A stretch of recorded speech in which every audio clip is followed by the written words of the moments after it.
This discussion will concentrate on a very complex history of endless negotiations during the 1940s, in which the British government, the Congress, the British Indian government, the Muslim League, all these different actors were involved.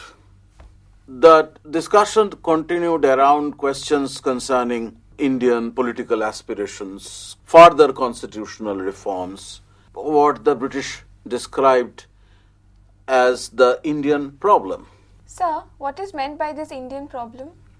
The Indian problem concerns a certain perception among the British officials about how to devolve power in India, keeping the competing political parties happy and at the same time retaining India's unity. So the Indian problem is a problem of blending freedom with unity. You are now familiar with the history of how the Unitarian nationalism had been weakened progressively by separatist tendencies in the course of the early 20th century. So when the British officials or the statesmen were actually trying to introduce constitutional changes in India, they were required to consider the problem posed by this kind of disunity, because otherwise the whole question of India's unity was likely to be undermined by the mutual acrimony of different interest groups, sectarian groups in Indian society. When we look at this high politics of constitution making, the varied kinds of proposals that emanated in the course of the 1940s, from Cripps proposals to the Cabinet Mission Plan, roughly covering the period between 1942 and 1946, we have to consider this perennial problem among officials concerning a reconciliation between freedom and unity.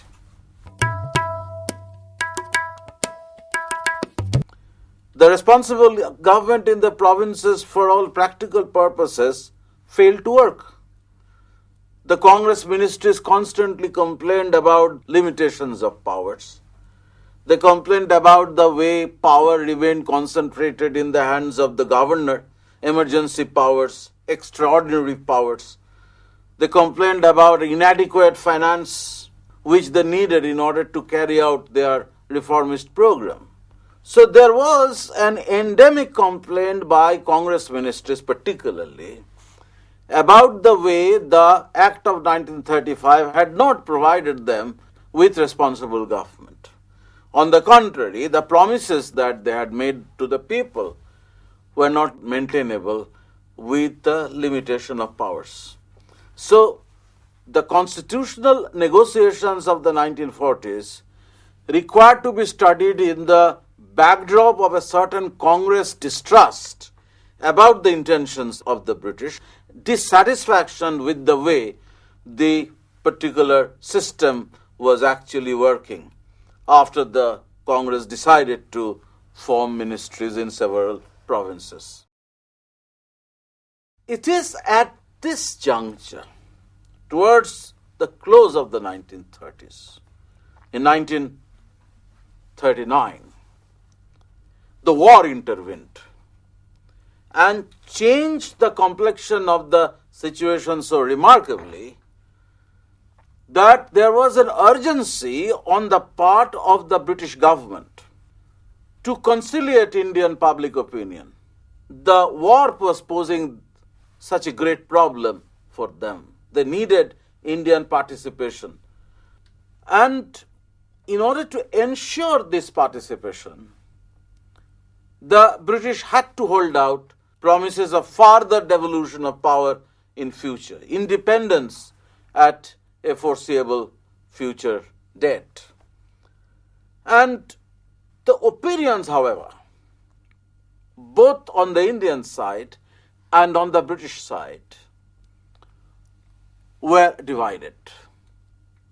There was a feeling that due to the war, the British needed to work out some kind of a strategy to make the position in India secure. You could secure the position in India by adopting a military strategy, by strengthening your military power, your strategic power, by introducing strong measures in order to contain any kind of opposition that might unsettle their strategic position. But you could also adopt, as some of these British statesmen suggested, a different strategy of integrating Indians in the British attempt to contain the Axis powers internationally. And between those who suggested the continuance of the military strategy and others who felt that a different kind of conciliatory measure was needed, there were serious ideological differences. You have, on the one hand, the conservative diehards, men like Winston Churchill, for example, who would not be willing to foresee in the foreseeable future any devolution of power or any measure of self-government for India, let alone dominion status. He would be willing to associate Indians, but only in a kind of a consultative capacity in strengthening the defense measures of the empire. But there would be a man like Stafford Cripps, for example, a socialist, friendly towards Indian political leadership, had a certain identity of opinion and perception with people like Jawaharlal Nehru or Krishna Menon. Cripps has been campaigning for some time in favor of introducing some kind of colonial self-government, at times going to the extent of suggesting complete independence for India. Of course, retaining the provision for independent India to join the British Commonwealth. You have, on the British side, a clear ideological divide regarding the resolution of the Indian problem. And from the Congress side, too, you see differences. Some would be willing to collaborate with the British and in return would be glad to receive the concessions that the government might offer to them. Others will be more insistent on a policy of confrontation. The Congress socialists, not interested in any kind of compromise with the British at a time when they thought a strike at the empire would actually bring independence. You have Bose and his followers who actually felt the same way. You have Nehru, who was ideologically committed to the fight against fascism, but who did not actually approve of the manner in which the British were actually deceiving the Indian politicians. Gandhi, on the other hand, had a kind of an ideological opposition against war itself by suggesting that one could possibly resist Germany by practicing non-violence. This was unrealistic. It actually carried a certain kind of commitment that Gandhi had to the principles of non-violence. You have such differences of opinion. But the situation after the outbreak of the war was such, largely because of the British compulsion of working with their allies, that they had to contemplate certain measures. Sir, how did the British cabinet visualize Indian cooperation? Yeah. In the first place, there was an American pressure about which you are aware, that the Americans insisted on a declaration by the British regarding withdrawal from the colonies. And India was a testing ground for the British commitment to this ultimate vision of withdrawal from the colonies. I have already suggested that the more radically inclined British statesmen would actually consider the possibility of a dominion status. So some would say Britain would give India dominion status a year after the war would end. But others would not agree with this position. They would be happy or they would be content. by ensuring a certain amount of consultation of Indian opinion in order to strengthen their war effort. I have already cited the example of Churchill. Churchill suggested that a war advisory board should be set up in which Indians should become associated, and through this war advisory board, the British would be able to consult Indian opinion regarding India's contribution to the war against Germany and the Axis powers. Linlithgow also had the same opinion.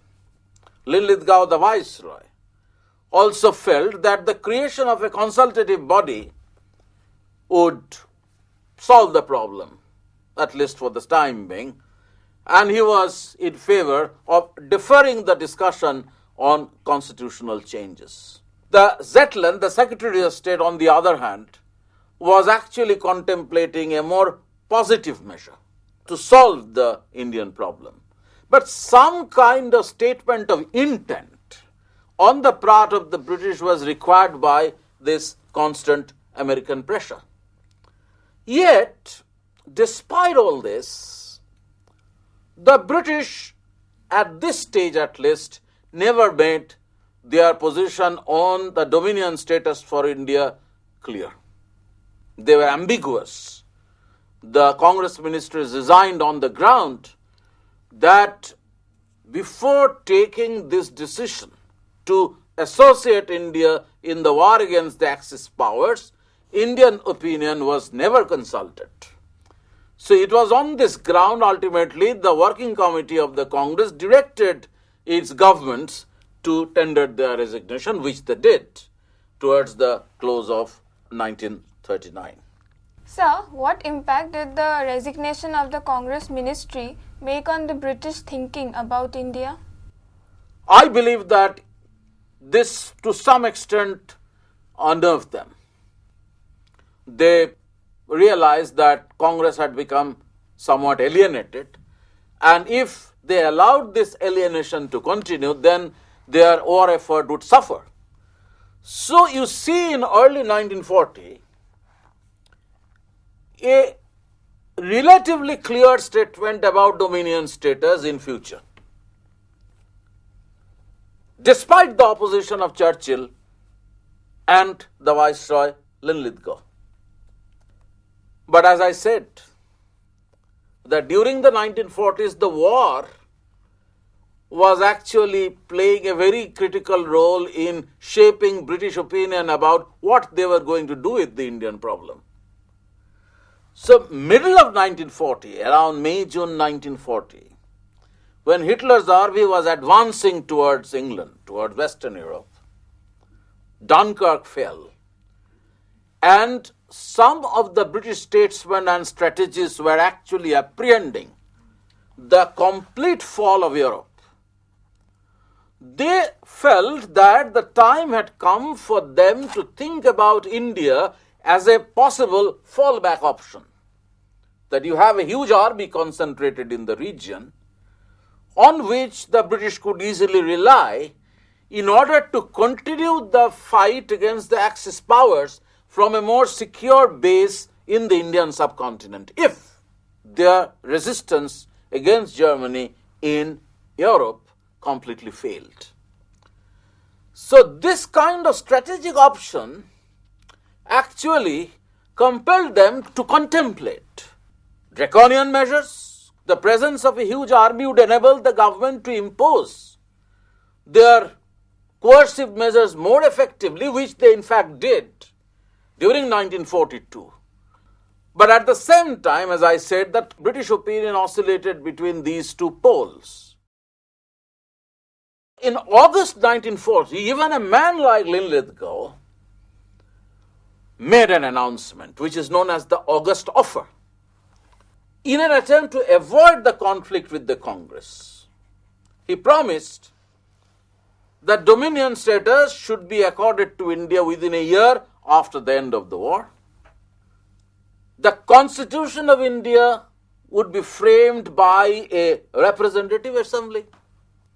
There will be special arrangements or agreements between Britain and India regarding British interests. But predictably, there were dissenting opinions. Not all of his peers or mentors agreed with his proposition, and ultimately the net result was the suggestion for an expansion of the War Advisory Council, as inclusion of Indians in some more Indians in the Viceroy's Council. There was a promise for dominion status after the war ended. But it fell short of the Congress expectation, because Congress in the meanwhile had already started talking about a national government, arguing that the Viceroy's Council should be expanded in such a way that it would create the basis of a national government by associating a larger number of Indians.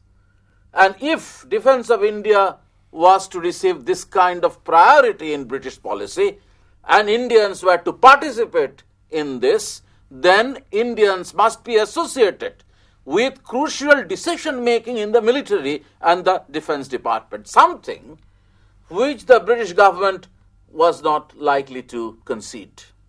Even moderates like Tej Bahadur Sapru expressed their dissatisfaction with the way the British were actually treating Indian opinion, refusing to associate Indians in this. But once again, that the war was a major dynamic factor at this stage. It was the Southeast Asian War. The war extended to Southeast Asia. Japan overran a large part of the European colonial world in Southeast Asia. The INA had already emerged under Rajbihari Bose's leadership. So that was an opportune moment for some Labour members of the British cabinet, the war cabinet, to insist on a more positive policy towards India in order to avert a greater danger of Indians collaborating with the Japanese, as Japan was actually setting its eye on the Indian subcontinent. So this was the context in which Stafford Cripps, who had already earned a certain reputation as a pro-Indian parliamentarian, was sent to India. With limited options, of course, even if he believed that ultimately the British government required to give India independence, no such mandate was given to Stafford Cripps. Stafford Cripps came with the promise of dominion status in future, but Stafford Cripps at the same time, in order to keep all the competing political groups together and reconcile to the idea that he was trying to propose, provided local options, a provision for local options, which is that if any of the provinces decided not to join the Union of India, the province would have the freedom to opt out. So that was one of the grave errors that Cripps had done by accepting in the process the idea of Pakistan. On the other hand, whatever might have been Cripps's intention, however much Cripps was actually aided by an American called Johnson in setting out a scheme for greater Indian involvement in the defense plan, the British government was not in a mood to concede. There was a proposal to form a kind of an expanded council, a kind of an interim government. The Congress insisted on control over the defense portfolio or the defense department. British government was not likely to relent, and in that situation there was another proposal that certain parts of the defense which were of vital importance should be retained with the military commander-in-chief. Wavell was the commander-in-chief at that time. Later on, he would become the governor-general. So you have all these complications arising from a persistent resistance on the part of some of the British statesmen to the idea of greater involvement in crucial decision-making that made eventually the Cripps proposals unworkable. And in any case, there was no possibility of setting up a national government during the war. The national government or the freedom that Indians were expecting was to come only after the war. So there ended the matter, and the day Cripps left India, sometime in the early part of July 1942, in a few weeks' time, that massive rebellion took place. Now, once the war ended, the British had to contemplate a few more new measures in order to solve this Indian problem. The need for post-war reconstruction demanded that kind of a strategy. So Wavell came up with the plan of involving Indians, equal number of congressmen and representatives of the League in a kind of a representative interim government. To achieve that objective, Wavell seriously tried to bring Gandhi and Jinnah to the negotiating table. All these Gandhi-Jinnah talks didn't succeed. Then you have the Simla Conference, 1945, June, July. Wavell arranged to sort out these problems that existed. The Simla Conference didn't succeed. It didn't succeed because Jinnah would not allow the Congress to choose a Muslim as a minister in the interim government. We are all familiar with the story of how from 1945-46 the Muslim League campaign in support of Pakistan began to gather strength, and Jinnah was banking on precisely on this claim in order to make the idea of Pakistan popular. But an interim government was the need of the hour. And some kind of constitutional measure which would actually provide a new basis of the Indian government as a dominion, strengthened by a representative assembly, by a constitution drafted and enacted by Indians themselves, all these Wavell and others felt absolutely necessary for British India. This was the context in which the British government decided to send the cabinet mission. There were 3 members in the cabinet mission: Pethick Lawrence, Alexander, and Cripps once again. And from March 1946, the cabinet mission carried on its work. Endless negotiations with the Muslim League, with the Congress leaders, their own negotiations with the bureaucracy. Now, what was this plan? The famous cabinet mission plan. It came up with the idea of a federal country. You have a union where the princes and the people of British India would join. Together they would create a constituent assembly. A constitution would be drafted. But at the same time, it visualized the 3-tier federal structure. The cabinet mission envisioned the creation of 3 different blocks of provinces. One was the Congress provinces, the Hindu majority; the other, the Muslim majority provinces of Western India, Punjab, Sindh, and the Northwestern Frontier province. And you have Muslim majority province, Assam and Bengal, another block, Group A, Group B, Group C. And each of these groups would have the option to move out of the group only after the Constituent Assembly has formulated a constitution. It doesn't actually give one the freedom to opt out entirely from the union, but from the bloc. The Congress interpreted this cabinet mission plan as an attempt to balkanize India. Felt threatened by the prospect of a weak center, unable to hold these blocks of provinces along with the princely states together. So Nehru, in a slip, suggested that they were waiting for the Constituent Assembly ultimately to deliberate on what should be the structure. The League took alarm.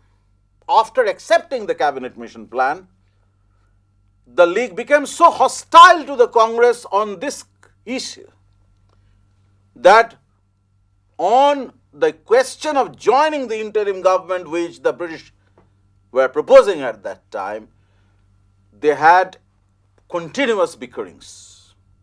And ultimately what happened, we know. The cabinet mission plan didn't succeed. The League eventually rejected it. So what were the problems that were inherent in the cabinet mission plan? From the Congress perspective, it actually threatened balkanization, at least to some congressmen. But even then, Congress was reconciled to the idea that ultimately this might succeed. Nehru, who was opposed to this view, ultimately accepted it. But they were always suspicious about the possibility of the League provinces seceding out of the Union, which was an improbable happening. Cabinet mission plan, on the other hand, was trying to bring the League and the Congress together under the rubric of a constitution, trying to bring them together through this very peculiar, complicated device. It was complicated, certainly. But it promised a good deal of provincial autonomy to different political interests. And the League had an interest in provincial autonomy. At least in some regions, the League had some amount of power. So the League was willing to accept it. But once that kind of an apprehension was created in their mind that eventually everything would be decided by the Constituent Assembly, by the majority vote, Jinnah became adamant. And then followed a very sordid history of continuous bickering, rejection of the mission plan and the decision to participate in the direct action. The sordid drama of high politics that set the stage for Indian independence and Indian partition. The British dream of solving the Indian problem by reconciling freedom with unity didn't succeed.